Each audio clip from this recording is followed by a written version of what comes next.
Turma do Propósito, e aí meu irmão? Que coisa boa, quase fechando a semana. Estamos aí firmes todos os dias, seguindo o nosso propósito. Lembrando que consiste em ler um capítulo da Bíblia por dia, orar todos os dias, colocar diante do Senhor aquilo que você acha que é importante, acredita que é importante, e também, meu querido, tentar mudar. Fica com a gente, no final desse livro, nós vamos sortear entre os integrantes do grupo uma Bíblia. Tá aqui, ó, uma Bíblia estilizada, uma Bíblia que faz referência aí ao nosso grupo. Eu espero que você ganhe esse brinde, esse mimo maravilhoso. É claro que o nosso objetivo é apenas ter uma recordação e, de alguma maneira, motivar vocês a continuarem aí no grupo. E, claro, convidar mais pessoas para estarem conosco. Agora, o nosso alvo principal é que o Senhor fale ao seu coração, edifique a sua vida e que o nome de Jesus Cristo, o nosso Salvador, seja conhecido. Então vamos lá, vamos para Números, capítulo 21, um capítulo extremamente interessante, onde nós vamos falar sobre aquela serpente de bronze feita por Moisés. E nós vamos entender todo esse capítulo. E sem delongas, vamos lá no capítulo 21. Começa aí, do versículo 1 ao 3, a primeira parte, falando sobre o rei de Arad. Ouvindo o cananeu, rei de Arad, que habitava no Negueb. Negueb era uma região desértica. Vamos lembrar daquele salmo onde o salmista faz um pedido, dizendo: restaura, Senhor, a nossa sorte como as torrentes do Negueb. O Negueb é uma região desértica, ficava ali localizada ao sul de Israel. E o rei Arad era rei sobre essa região.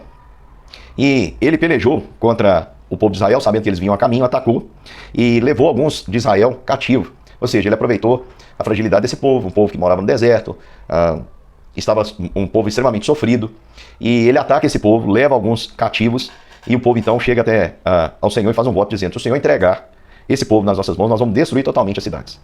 E o Senhor ouviu e entregou os cananeus na mão do povo de Israel. Era apenas uma amostra do que o Senhor estava para fazer em toda a Canaã, em toda aquela terra que o Senhor havia prometido.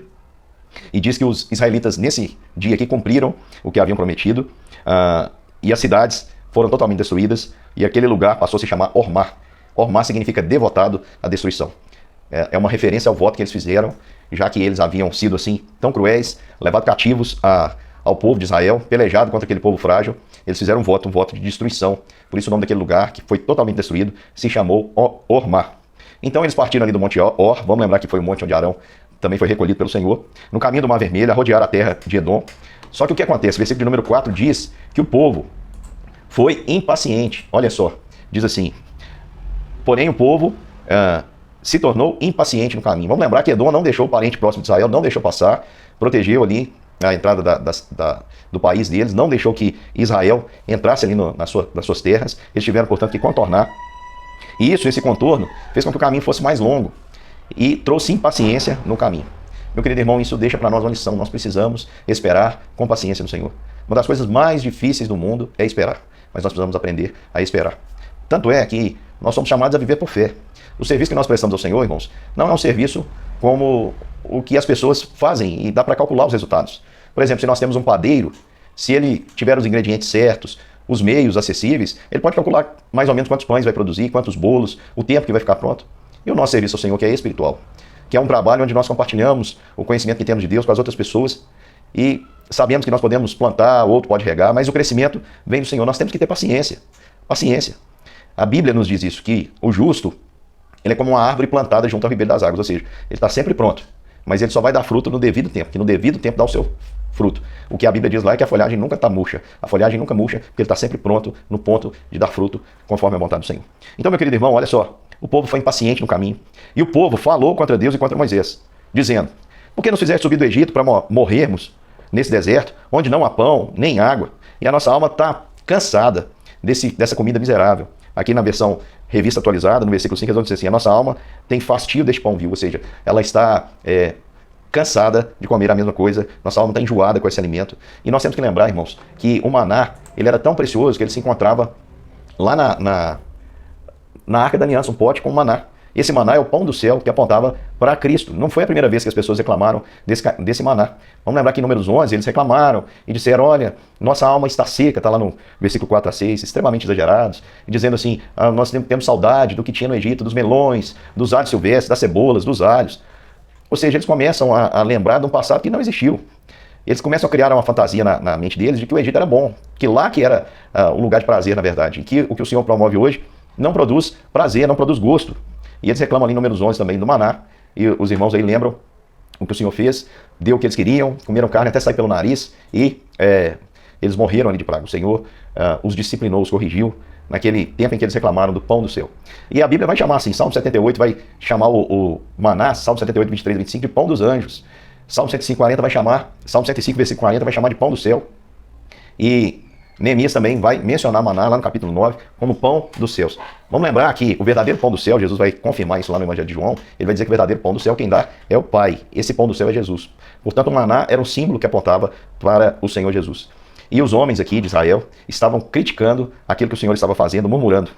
Então, o Senhor se indignou, enquanto eles falavam ali do Senhor, criticavam o Senhor, murmuravam contra o Senhor, dizendo que o Senhor não havia dado alimentos suficientes. Aí o que acontece? O Senhor manda então serpentes, cobras venenosas, a Bíblia chama de serpentes abrasadoras, que mordiam o povo e morreram muitos do povo de Israel. Meu querido irmão, eu queria fazer aqui uma alusão. Te lembra alguma coisa, todo esse cenário? Lá no Jardim do Éden, Deus criou o homem e a mulher. E o que faltou para o homem e a mulher? Nada. O que o homem e a mulher tinham? Tudo. Todos os frutos. Tudo que eles precisavam para a sua sobrevivência, para a sua subsistência estava ali. Deus não lhes negou nada, a não ser uma árvore. A não ser uma árvore. O que aconteceu? Veio uma serpente, abrasadora também, com uma língua, né, afiada, e convenceu a mulher de que Deus era um estraga-prazer, que Deus havia negado esse fruto porque se eles comessem do fruto, eles seriam profundamente conhecedores do bem e do mal. Então a mulher, vendo que o fruto era bonito, agradável para se comer e desejoso para dar entendimento, comeu do fruto e deu também ao seu esposo, e nós sabemos o resultado. Em Adão, todos foram contaminados, todos pecaram e carecem da glória de Deus. O pecado foi espalhado pelo mundo, pelo pecado do homem que caiu aí na lábia da serpente. E aqui o Senhor manda serpentes. É mais ou menos o mesmo contexto, né? Fazendo a alusão aí. O povo estava reclamando do sustento que não lhes custava nada. Pão do céu todo dia, carne todo dia, água toda vez que precisavam. O Senhor estava cuidando, sustentando eles em meio ao deserto. E eles estavam aqui, ainda assim murmurando. E o Senhor então mandou, no meio daquele deserto ali, ao invés de mandar cuidado, o Senhor os entregou então às serpentes. Os entregou às serpentes.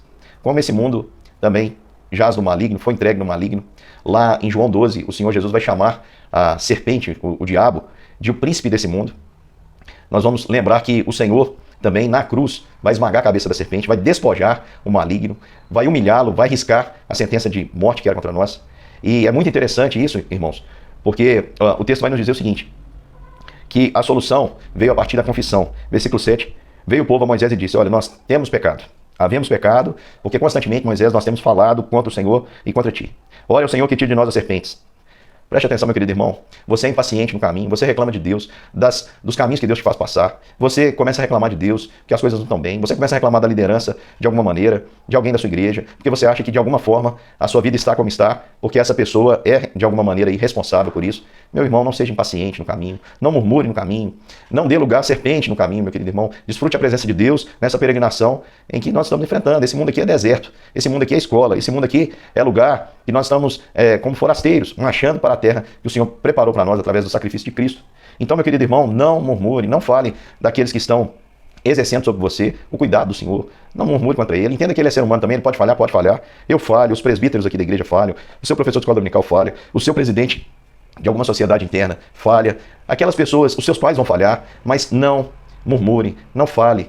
Evite a maledicência, porque as más conversações, a Bíblia vai dizer, corrompem os bons costumes. Nós vamos ser sal, ser luz e santificar a nossa língua. Leia lá Tiago, você vai ver o que o falar pode produzir. A língua pode ser uma bênção, mas pode ser uma maldição. A língua pode curar, mas também pode colocar em fogo e incendiar todas as coisas e destruir todas as coisas. Cuidado com o que você fala. Lembre que Moisés ficou de fora da terra prometida porque ele errou ao falar irrefletidamente. Não seja impaciente no caminho.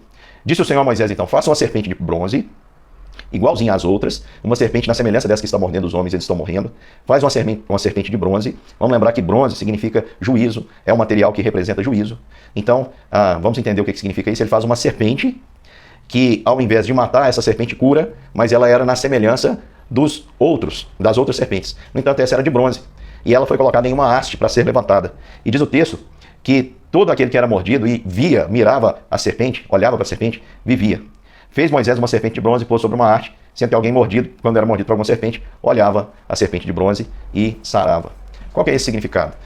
É o seguinte, irmãos, no meio de pecadores que nós nos tornamos, assim como o diabo pecou, o homem também pecou. No entanto, para nós houve uma solução. Porque Deus se fez pecador como nós. E sendo feito pecador como nós, na semelhança de pecado, aliás, na semelhança de um pecador, ele não conheceu o pecado, mas ele se fez homem em nossa semelhança.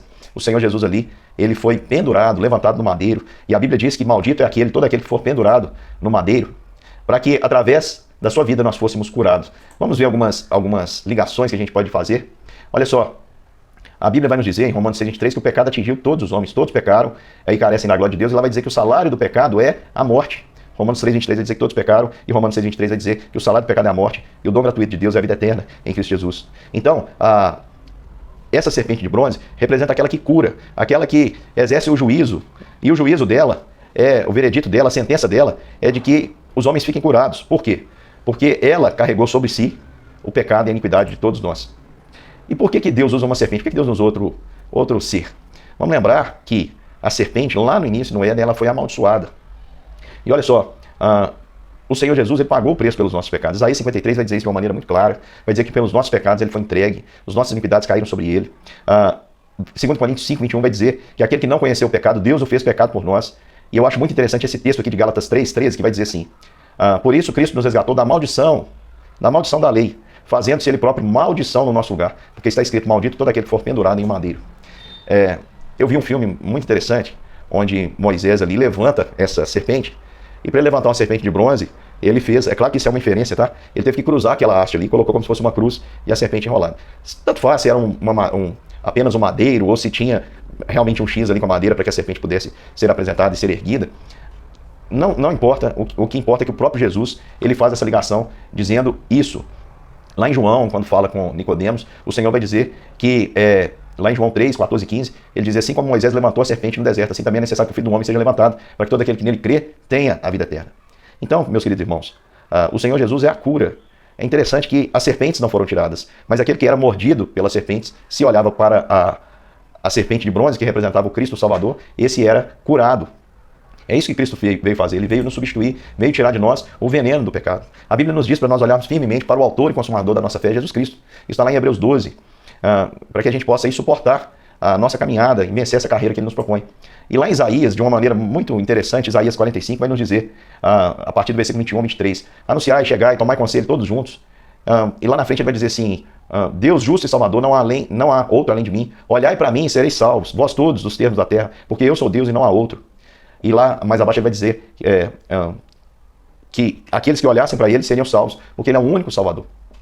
A Bíblia vai nos dizer que a única possibilidade de salvação para o homem é por meio do sacrifício de Jesus. Meu querido irmão, esse é o significado dessa serpente de bronze.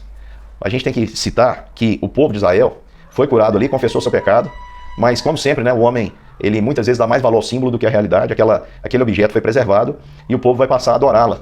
Há menções sobre isso lá no livro de Salmos, mas eu queria só citar aqui em 2 Reis 18, 3 e 4, que vai mostrar que o rei Ezequias fez em pedaços ali aquela serpente de bronze. O povo passou a chamá-la de Neustã e fazia a elas orações. Então o povo pegou um símbolo que apontava para Cristo e transformou aquele símbolo no próprio Deus por causa da sua idolatria. Ezequias pôs um fim nisso, quebrando aquele objeto, despedaçando aquele objeto, para que isso não mais acontecesse, né? Lembrando que o incenso representa oração, então o povo estava orando para esse objeto e era apenas uma representação de Cristo. Eu acho também importante mencionar que em João 12, o Senhor Jesus ele fala sobre o ser levantado também. Em João 12, esse é um capítulo muito, muito rico, irmãos. Portanto, às vezes, capítulos ricos em conteúdo ficam aí um pouquinho maior, né, o vídeo. Mas lá em João, no capítulo 12, fala que alguns gregos queriam ver o Senhor Jesus. E o Senhor Jesus disse que estava chegando a hora em que o Filho do Homem seria levantado e atrairia a todos para si mesmo. O Senhor Jesus diz isso no versículo 31 e 32. Ele diz assim: chegou o momento de ser julgado este mundo, e agora o seu príncipe, que é o diabo, será expulso. Ou seja, a serpente vai perder a sua eficácia. Eu, quando for levantado da terra, atrairei todos a mim mesmo. Isso dizia, significando o gênero de morte que haveria de morrer, que era a cruz. E interessante, irmãos, que a gente sabe o significado espiritual disso, é a vitória de Jesus sobre a serpente, esmagando a cabeça da serpente. O diabo foi ferido mortalmente, ele sabe que pouco tempo lhe resta, ele foi aprisionado. Agora o evangelho, aquilo que Jesus fazia, dizia assim: ó, não conta para ninguém não. Agora ele ordena, depois que ele morre, ressuscita, ele diz: agora vão por todo mundo e pregue o evangelho, digam o que eu fiz para toda criatura. Por quê? Porque o inimigo que enganava as nações foi preso. A Bíblia diz que lá no finalzinho ele vai ser solto por um determinado tempo, para que volte a enganar também as nações. Mas aqui, irmãos, nós temos a oportunidade de anunciar que há cura, que há salvação. Basta olhar para o Senhor Jesus e ser salvo. Continuando aí, pessoal, tem toda a trajetória do versículo 10 ao 20 do povo de Israel. Você pode ler na sua casa aí depois, nós não vamos nos ater a isso. E começa aqui as vitórias. Israel mandou mensageiro para os amorreus, para o rei de Seom. A briga deles não era com os amorreus, e disse: olha, deixa eu passar por aí. O mesmo que eles pediram a Edom. E o que aconteceu é que ali o rei, Seom, rei dos amorreus, saiu ao encontro dele e pelejou e acabou perdendo a guerra, foi devorado pelo povo de Israel, foram mortos a fio de espada, e Israel tomou posse de toda aquela terra. E também, abaixo, né, e o povo louvou o Senhor. Isso era apenas uma amostra do que Deus iria fazer através desse povo. Um povo sofrido, um povo agora preparado no deserto, um povo pronto para a batalha. A vitória sobre Og, rei de Bazã. Vamos lembrar que Bazã era um lugar que era conhecido, né, como um lugar poderoso. Tem os touros, né, que são mencionados, os touros de Bazã. E há um detalhe muito interessante, que Og, o rei de Bazã, era o último dos descendentes dos Refaíns, está lá em Deuteronômio 3. A cama do camarada tinha 4 metros de comprimento e de largura 1,80 m. Então imagina o tamanho do sujeito. E aqui o Senhor diz, olha, não, versículo 34, disse o Senhor a Moisés, não o temas, não temas quem? A Og, rei de Bazã. Eu dei ele na tua mão, ele e a todo o seu povo, a tua terra, e far-lhe-ás como fizeste a Seom, rei dos amorreus. De tal maneira ferir ele seus filhos e todo o seu povo, que nenhum deles escapou, e também tomaram posse dessa terra. Olha só, mais uma vez aconteceu a mesma coisa, pediram para passar, o povo não deixou, e aquele povo atacou então a Israel, Israel foi vitorioso. Meu querido irmão, isso significa que na sua jornada, preste atenção, por causa daquele que foi levantado do madeiro, você é mais que vencedor. Você está a serviço do Senhor, e você está caminhando, você sabe quem é, você sabe quem serve, você sabe para onde vai. Ninguém vai poder te parar. O que pode parar é só você mesmo tomando decisões erradas, pecando contra o Senhor. Mas se alguém se opor no seu caminho, se alguém resistir a você, pode ter certeza que está resistindo ao próprio Senhor, porque você está a serviço do Deus que já garantiu a sua vitória em Cristo Jesus. Falei muito, mas espero ter contribuído aí sinceramente para o seu conhecimento, meu irmão. Um grande beijo e até amanhã para a gente fechar bem a semana. Fiquem com Deus e até mais.